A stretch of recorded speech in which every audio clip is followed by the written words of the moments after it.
Hi hello everyone, എല്ലാവർക്കും ഫുഡോഗ്രാഫിയുടെ പുതിയൊരു എപ്പിസോഡിലേക്ക് സ്വാഗതം. അപ്പോൾ നമ്മളിന്ന് ട്രൈ ചെയ്ത് നോക്കാൻ പോകുന്നത് ഒരു ഡെസേർട്ടാണ്. ഒരു അടിപൊളി ടേസ്റ്റ് ആയിട്ടുള്ള ഒരു സ്ട്രോബെറി ടോഫി പൈ. അപ്പോൾ വളരെ സിമ്പിൾ ആയിട്ടുള്ള വെറും 5 ഇൻഗ്രീഡിയൻസ് മാത്രം ഉപയോഗിച്ചുകൊണ്ട് വളരെ എളുപ്പത്തിൽ ഉണ്ടാക്കാൻ പറ്റുന്ന ഒരു ഡെസേർട്ടാണ്. അതുമാത്രമല്ല അടിപൊളി ടേസ്റ്റുമാണ്. അപ്പോൾ എങ്ങനെയാണെന്ന് നോക്കാം. അപ്പോൾ അതിന് വേണ്ടിയിട്ട് ഞാനിവിടുത്തെ സ്ട്രോബെറീസും അതേപോലെ തന്നെ ഓറിയോ ബിസ്ക്കറ്റും ഒരു ടിന്ന് കണ്ടൻസ്ഡ് മിൽക്കും എടുത്ത് വെച്ചിട്ടുണ്ട്. അപ്പോൾ ഇനി നമുക്ക് എങ്ങനെയാണ് നമ്മുടെ പ്രിപ്പറേഷൻ എന്ന് നോക്കാം. അപ്പോൾ ആദ്യം തന്നെ നമുക്ക് ടോഫിയാണ് ഉണ്ടാക്കേണ്ടത്. അപ്പോൾ ഞാനിതേ കണ്ടൻസ്ഡ് മിൽക്ക് കൊണ്ടാണ് നമ്മളിന്ന് ടോഫി ഉണ്ടാക്കുന്നത്. അപ്പോൾ ടോഫി എങ്ങനെയാണെന്ന് ഉണ്ടാക്കുക എന്ന് നോക്കാം. അപ്പോൾ വളരെ എളുപ്പമാണ്. അപ്പോൾ എങ്ങനെയാണെന്ന് നോക്കാം. അപ്പോൾ അതിന് വേണ്ടിയിട്ട് ഇതേ ഞാനൊരു കുക്കറിൽ ഒരു 1/4 ഭാഗത്തോളം വെള്ളം വെച്ചിട്ടുണ്ട്. ഇനി നമ്മുടെ കണ്ടൻസ്ഡ് മിൽക്കിൻ്റെ ആ ടിന്നെ ഞാനത് പൊട്ടിച്ചിട്ടൊന്നുമില്ല, ഫുള്ളി സീൽഡാണ്. ആ ഒരു ക്യാൻ ഞാൻ ആ വെള്ളത്തിലേക്ക് അങ്ങനെ തന്നെ ഇറക്കി വെക്കുകയാണ് കേട്ടോ. അപ്പോൾ ആ ക്യാനിൻ്റെ തൊട്ട് മുകളിലായിട്ട് ഇത് ഒരു കരടുണ്ട്. അപ്പോൾ ഞാൻ ആ കരടൊന്ന് എടുത്ത് കളഞ്ഞതാണ്. അപ്പോൾ ആ ക്യാനിൻ്റെ തൊട്ട് മുകളിലായിട്ട് വെള്ളം നിൽക്കുന്നത് വരെ നമ്മൾ എന്ത് ചെയ്യാണ്, വെള്ളം ഒഴിച്ചു കൊടുക്കണം. അതിനുശേഷം നമുക്ക് എന്ത് ചെയ്യാം, അത് കവർ ചെയ്യാം. ഇനി മീഡിയം ടു ലോ ഫ്ലെയിമിൽ ഒരു വിസിൽ വരുന്ന വരെ കുക്ക് ചെയ്തതിന് ശേഷം ലോ ഫ്ലെയിമിൽ ഒരു 10 മിനിറ്റും കൂടി വെക്കുക. അത്രേ വേണ്ടൂ. അപ്പോൾ ആ ഒരു സമയം കൊണ്ട് നമുക്ക് നമ്മുടെ സ്ട്രോബെറി, അതിൻ്റെ ടോപ്പിൽ വരുന്ന സ്ട്രോബെറി ക്രഷ് എങ്ങനെയാണ് ഉണ്ടാക്കുക എന്ന് നോക്കാം. അപ്പോൾ കുറച്ച് സമയം എന്തായാലും വേണമല്ലോ നമ്മുടെ ടോഫി ആവാൻ. അപ്പോൾ ആ പാനിലേക്ക് ഞാനിതേ 1 കപ്പ് സ്ട്രോബെറിയിലേക്ക് ഒരു 1/4 കപ്പ് പഞ്ചസാര എന്ന അളവിൽ ഇട്ട് കൊടുത്തിട്ടുണ്ട്. അപ്പോൾ ഇനി നമുക്ക് എന്ത് വേണം, ഒരു മീഡിയം ടു ലോ ഫ്ലെയിമിൽ മാത്രമേ ഫ്ലെയിം കത്തിക്കാൻ പാടുള്ളൂ കേട്ടോ. ഇല്ലെങ്കിൽ നമ്മുടെ പഞ്ചസാര പെട്ടെന്ന് കരിഞ്ഞു പോവും. ഇനി നമുക്കൊന്ന് ഇളക്കി കൊടുത്ത് നമ്മുടെ പഞ്ചസാരയൊക്കെ ഒന്ന് മെൽട്ടായി വരണം. ഓക്കെ, അപ്പോൾ മെല്ലെ നമുക്കൊന്ന് ഇളക്കി കൊടുത്ത് നമ്മുടെ പഞ്ചസാരയൊക്കെ ഒന്ന് മെൽട്ടായി സ്ട്രോബെറിയൊക്കെ ഒന്ന് കുക്കായി നല്ല തിക്കായി കിട്ടണം.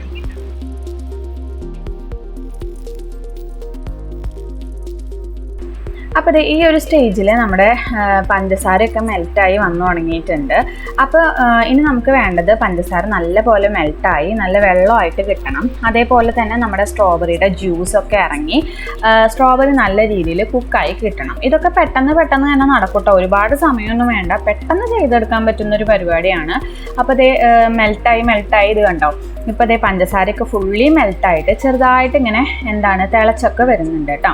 അപ്പോൾ സ്ട്രോബെറിയുടെ ആ ജ്യൂസൊക്കെ ഇറങ്ങി നമ്മുടെ പഞ്ചസാരയുടെ ആ ഒരു സിറപ്പിന് സ്ട്രോബെറി കളറായിട്ടാണ് നിൽക്കുന്നത് അല്ലേ.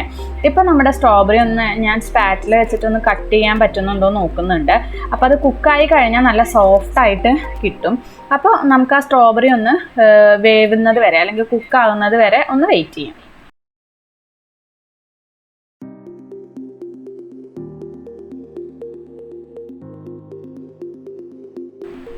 അപ്പോൾ അതേ സ്ട്രോബെറി ഒക്കെ നല്ലപോലെ കുക്കായി വന്നിട്ടുണ്ട്. ഇപ്പം ഞാനിതിൽ കുറച്ച് വലിയ പീസസ് ആയിട്ടാണ് ഇട്ടിട്ടുള്ളത് കേട്ടോ. അപ്പോൾ അതുകൊണ്ട് ഞാൻ എൻ്റെ സ്പാറ്റിൽ വെച്ചിട്ട് അതൊക്കെ ഒന്ന് ഉടച്ചു കൊടുക്കുന്നുണ്ട്. അപ്പോൾ നിങ്ങൾക്ക് വേണമെങ്കിൽ ആദ്യമേ തന്നെ സ്ട്രോബെറി കുഞ്ഞുതായിട്ട് അരിയാം. അപ്പോൾ ഞാനിപ്പോൾ കുറച്ച് വലിയ പീസസ് ആയി ഇട്ടതുകൊണ്ടാണ് ഇങ്ങനെ ഒന്ന് ഉടച്ചു കൊടുക്കുന്നത് കേട്ടോ. അപ്പോൾ നല്ലപോലെ കുക്കായി നല്ല സോഫ്റ്റായി വന്നിട്ടുണ്ട്. അപ്പോൾ അതുകൊണ്ട് തന്നെ നമ്മൾ സ്പാറ്റിൽ വെച്ചിട്ട് ഒന്ന് അമർത്തുമ്പോഴേക്കും അതിങ്ങനെ കട്ടായി കിട്ടിക്കോളൂ കേട്ടോ. അപ്പോൾ ഇതേപോലെ തന്നെ ഒന്ന് ജസ്റ്റ് ഒന്ന് ഉടച്ചു കൊടുക്കുക. എങ്കിൽ മാത്രമേ നമ്മളെ ടോപ്പിങ്ങിൽ അത് ഇടുമ്പോൾ ചെറിയ പീസസ് ആയിട്ട് എടുക്കുള്ളൂ കേട്ടോ. ഇപ്പം ഞാൻ ഓൾമോസ്റ്റ് എല്ലാം ഒന്ന് ഉടച്ചു കൊടുത്തിട്ടുണ്ട്. ഇനി നമുക്കിതിൻ്റെ കൺസിസ്റ്റൻസി ഒന്ന് നോക്കാം. അപ്പോൾ ഞാനിത് മിക്സ് ചെയ്തതിന് ശേഷം കണ്ടോ, ഇപ്പോൾ അതൊരു റണ്ണി കൺസിസ്റ്റൻസിയിലാണ് നിൽക്കുന്നത്. നമുക്ക് ഈ ഒരു സ്റ്റേജ് പോരാ, ഒന്നും കൂടി ഒന്ന് തിക്കായാൽ മാത്രമേ നമ്മുടെ ടോപ്പിങ്ങിൽ അത് കറക്റ്റായിട്ട് നിൽക്കുള്ളൂ. അപ്പോൾ ഒന്നും കൂടി ഒന്ന് തിക്കാവുന്നത് വരെ കുറച്ച് നേരം കൂടി ഒന്ന് നമുക്ക് കുക്ക് ചെയ്യാം.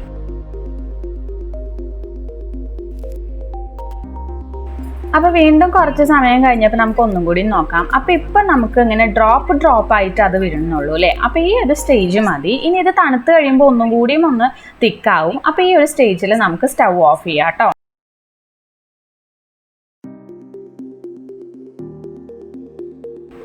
അപ്പോഴേക്കും നമ്മുടെ ടോഫിയൊക്കെ റെഡി ആയിട്ടുണ്ട്. അപ്പോൾ അതേ കുക്കറിലുള്ള ഫുൾ പ്രഷറെല്ലാം പോയതിന് ശേഷം മാത്രമാണ് ഞാനത് ഓപ്പൺ ചെയ്യുന്നത്. അപ്പോൾ അതേ കുക്കർ ഓപ്പൺ ചെയ്തു.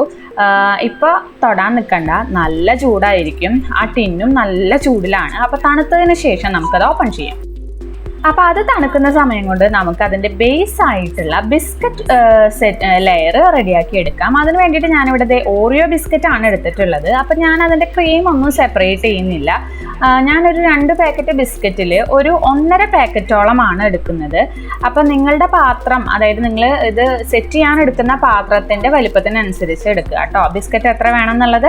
അപ്പം ഞാനത് ആദ്യം കുറച്ചിട്ടിട്ട് അതൊന്ന് പൊടിച്ചെടുക്കുകയാണ് ചെയ്യുന്നത് മിക്സിയുടെ ചെറിയ ജാറിൽ. അപ്പോൾ അത് നല്ല സ്മൂത്ത് പൗഡറായിട്ട് നമുക്ക് പൊടിഞ്ഞ് കിട്ടിയിട്ടുണ്ട്. ഇനി നമുക്കിത് വേറൊരു പാത്രത്തിലേക്ക് മാറ്റാം. അതിനുശേഷം അതിലേക്കൊരു 2 ടേബിൾ സ്പൂൺ ബട്ടർ. ഇതിപ്പോൾ ഞാൻ ഫസ്റ്റ് ഹാഫിലേക്കാണ്. ഇനി ഞാൻ കുറച്ചും കൂടി ബിസ്ക്കറ്റ് പൊടിച്ചിട്ടുണ്ട്. അപ്പോൾ മൊത്തത്തിൽ ഒരു 1.5 പാക്കറ്റ് ബിസ്ക്കറ്റും 4 ടേബിൾ സ്പൂണോളം ബട്ടറുമാണ് വേണ്ടി വന്നത്. അപ്പോൾ ഇനി നല്ല പോലെ ഒന്ന് മിക്സ് ചെയ്യുക. നല്ല പോലെ സ്പൂൺ വെച്ചിട്ടോ അല്ലെങ്കിൽ കൈ വെച്ചിട്ടോ എങ്ങനെയാണ് നിങ്ങൾക്ക് സൗകര്യശങ്ക അതുപോലെ ഒന്ന് മിക്സ് ചെയ്തതിന് ശേഷം ഞാനിത് സെറ്റ് ചെയ്യാൻ ഈ ഒരു പാത്രമാണ് എടുത്തിട്ടുള്ളത്. ആ ഒരു പാത്രത്തിൽ ഞാനൊന്ന് ബട്ടർ ഗ്രീസ് ചെയ്തിട്ടുണ്ട്. അതിലേക്ക് നമ്മുടെ ബിസ്ക്കറ്റ് പൗഡർ ഇട്ട് കൊടുത്തിട്ട് ഇതേപോലെ തന്നെ സ്പൂൺ വെച്ചിട്ട് ഒന്ന് ലെവൽ ചെയ്തെടുക്കുകയാണ് ചെയ്യുന്നത് കേട്ടോ. എല്ലാ ഭാഗത്തും നല്ല പോലെ ഒന്ന് സ്പൂൺ വെച്ചിട്ട് നമ്മൾ ബട്ടർ ചേർത്തുകൊണ്ട് തന്നെ പെട്ടെന്ന് തന്നെ അത് സെറ്റായി കിട്ടിക്കോളും. നല്ല സുഖമായിട്ട് ശരിയായി കിട്ടിക്കോളും കേട്ടോ, ഒരു ബുദ്ധിമുട്ടുമില്ല. അപ്പോൾ പെട്ടെന്ന് തന്നെ നമുക്ക് സെറ്റ് ചെയ്ത് എടുക്കാം. ഇനി ഇത് സെറ്റ് ചെയ്തതിന് ശേഷം നമുക്ക് ഒരു അരമണിക്കൂർ ഇതൊന്ന് ഫ്രിഡ്ജിൽ വെച്ച് ഒന്ന് തണുപ്പിച്ചെടുക്കണം കേട്ടോ. എന്നിട്ട് മാത്രമേ അതിൻ്റെ സെക്കൻഡ് ലെയർ അതിലേക്ക് ഇടാൻ പറ്റുള്ളൂ. അപ്പോൾ നമുക്കതൊന്ന് തണുപ്പിച്ചെടുക്കാം. അപ്പോഴേക്കും നമ്മുടെ ടോഫി, നമ്മുടെ സംഭവം ചൂടാറി കിട്ടിയിട്ടുണ്ട്. ഇനി നമുക്കത് ഓപ്പൺ ചെയ്ത് നോക്കാം. അപ്പോൾ അതേ ഞാനത് ആ ടിന്നെ ഓപ്പൺ ചെയ്യുകയാണ്. അപ്പോൾ അത് ഓപ്പൺ ചെയ്ത് വന്നപ്പോൾ കണ്ടോ, നല്ല അടിപൊളി കളറിൽ കിട്ടിയിട്ടുണ്ടല്ലേ. നിങ്ങൾക്ക് ഇതിൻ്റെ കളർ കാണാൻ പറ്റുന്നില്ലേ? ശരിക്കും നല്ല ടോഫിയുടെ ഒരു ടെക്സ്ചറിലും ആ ഒരു കളറിലും തന്നെയാണ് കിട്ടിയിട്ടത്. Milk മെയ്ഡിൻ്റെ colour ഇതല്ലല്ലോ. അപ്പോൾ ഞാനൊരു സ്പൂൺ യൂസ് ചെയ്തിട്ട് കുറച്ചൊന്നും എടുത്ത് കഴിച്ച് നോക്കുന്നുണ്ട്. നല്ല ടേസ്റ്റ് ആട്ടോ, ഇതിങ്ങനെ തന്നെ കഴിക്കാൻ നല്ല ടേസ്റ്റാണ്. ഇനി ഞാനതൊരു ഒരു ബൗളിലേക്ക് മാറ്റുകയാണ്. കാരണം ഇതിപ്പോൾ നമ്മുടെ ആ ഒരു കണ്ടെയ്നറിൽ കട്ടയായിട്ടാണ് ഇരിക്കുന്നത്. ഒരു ജെല്ലിയൊക്കെ പോലത്തെ ഒരു എന്താണ് ടെക്സ്ചറിലാണ് ഇരിക്കുന്നത്. അപ്പോൾ അത് നമുക്ക് നമ്മുടെ ബിസ്ക്കറ്റിൻ്റെ മുകളിൽ സ്പ്രെഡ് ചെയ്യാൻ എളുപ്പമാവില്ല. അപ്പോൾ അതുകൊണ്ട് ഞാൻ എന്ത് ചെയ്യാണ്, ആ കണ്ടെയ്നറിൽ നിന്നും നമ്മളൊരു ബൗളിലേക്ക് മാറ്റിയിട്ട് നല്ല പോലെ ഒന്ന് സ്പൂൺ വെച്ചിട്ട് തന്നെ നല്ല പോലെ ഒന്ന് മിക്സ് ചെയ്ത് ഒന്ന് പതപ്പിച്ചെടുക്കുകയാണ് ചെയ്യുന്നത് കേട്ടോ. അപ്പോൾ ഒരു തിക്കായിട്ടൊരു നല്ല സോഫ്റ്റായിട്ടൊരു കൺസിസ്റ്റൻസിയിൽ നമുക്ക് കിട്ടും. അപ്പോൾ അതിന് വേണ്ടിയിട്ട് ഞാനിതേ സ്പൂൺ വെച്ചിട്ട് തന്നെ ജസ്റ്റ് ഒന്ന് മിക്സ് ചെയ്താൽ മതി.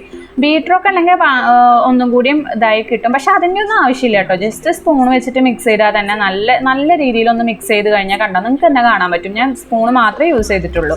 സ്പൂൺ വെച്ച് ഒന്ന് മിക്സ് ചെയ്യുമ്പോഴേക്കും ആ കട്ടയൊക്കെ ഉടഞ്ഞ് നല്ല സ്മൂത്ത് ഒരു പേസ്റ്റ് കൺസിസ്റ്റൻസിയിൽ നമുക്ക് കിട്ടും. അപ്പോൾ അതെല്ലാം ഞാൻ ഇതേപോലെ തന്നെ ഒന്ന് റെഡിയാക്കി എടുക്കുന്നുണ്ട്.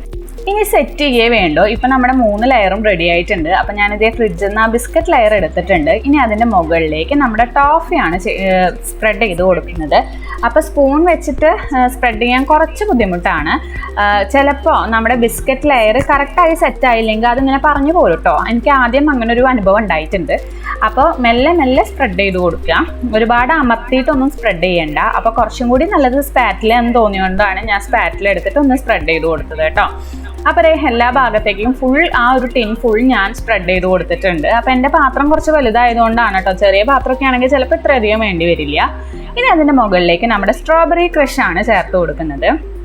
അപ്പോൾ ശരിക്കും നമ്മൾ ഈ ബനോഫിയൊക്കെ ഇല്ലേ, അതിൻ്റെ ഒരു രീതി തന്നെയാണ്. പക്ഷെ അതിൽ നമ്മൾ ബനാനയാണ് യൂസ് ചെയ്യുന്നത്. പക്ഷെ അതിന് ബദലായിട്ട് അല്ലെങ്കിൽ അതിൻ്റെ വേറൊരു ഇതാണ് ഞാൻ സ്ട്രോബെറി വെച്ചിട്ട് ചെയ്തത് കേട്ടോ. എനിക്ക് ബനാനേനെക്കാട്ടും കുറച്ചും കൂടി സ്ട്രോബെറിയാണ് ഇഷ്ടം. അപ്പം ഞാൻ സ്ട്രോബെറി വെച്ചിട്ടൊന്ന് ട്രൈ ചെയ്തതാണ്.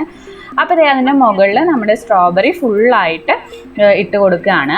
അപ്പോൾ മധുരമൊക്കെ ഇഷ്ടമുള്ളവർക്ക് എന്തായാലും ഇഷ്ടപ്പെടുന്നൊരു റെസിപ്പിയാണ്. അത്രയും ടേസ്റ്റാണ്. എനിക്ക് ഒരുപാട് ഇഷ്ടമായൊരു റെസിപ്പിയാണ് കേട്ടോ.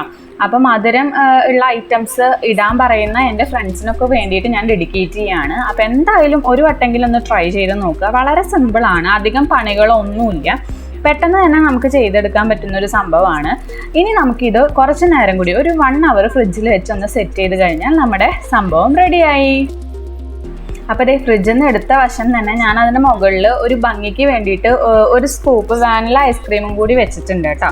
അപ്പോൾ ഞാനത് കട്ട് ചെയ്യാനുള്ള ഒരു ക്ഷമയൊന്നും എനിക്ക് ഉണ്ടായിരുന്നില്ല. അപ്പോൾ അതുകൊണ്ട് തന്നെ ഞാൻ പെട്ടെന്ന് തന്നെ സ്പൂൺ കൊണ്ടൊന്ന് കഴിച്ച് നോക്കുകയാണ് എന്താണ് അതിൻ്റെ ഒരു ടേസ്റ്റ് എന്ന് അറിയാൻ വേണ്ടിയിട്ട്. അപ്പോൾ ശരിക്കും ഒരു ഐസ്ക്രീമും കൂടി കൂട്ടി കഴിക്കുമ്പോഴാണ് കേട്ടോ ശരിക്കും അത് സൂപ്പർ ടേസ്റ്റ് ആവുന്നത്. അപ്പോൾ അടിപൊളിയായിരുന്നു. അപ്പോൾ എല്ലാവരും ഒന്ന് ട്രൈ ചെയ്ത് നോക്കി നോക്കുക. നിങ്ങളുടെ ഫീഡ്ബാക്ക് എന്തായാലും അറിയിക്കുക. അതേപോലെ തന്നെ നമ്മുടെ ചാനൽ സബ്സ്ക്രൈബ് ചെയ്യാത്തവരുണ്ടെങ്കിൽ സബ്സ്ക്രൈബ് ചെയ്യുക, സപ്പോർട്ട് ചെയ്യുക. Thank you for watching.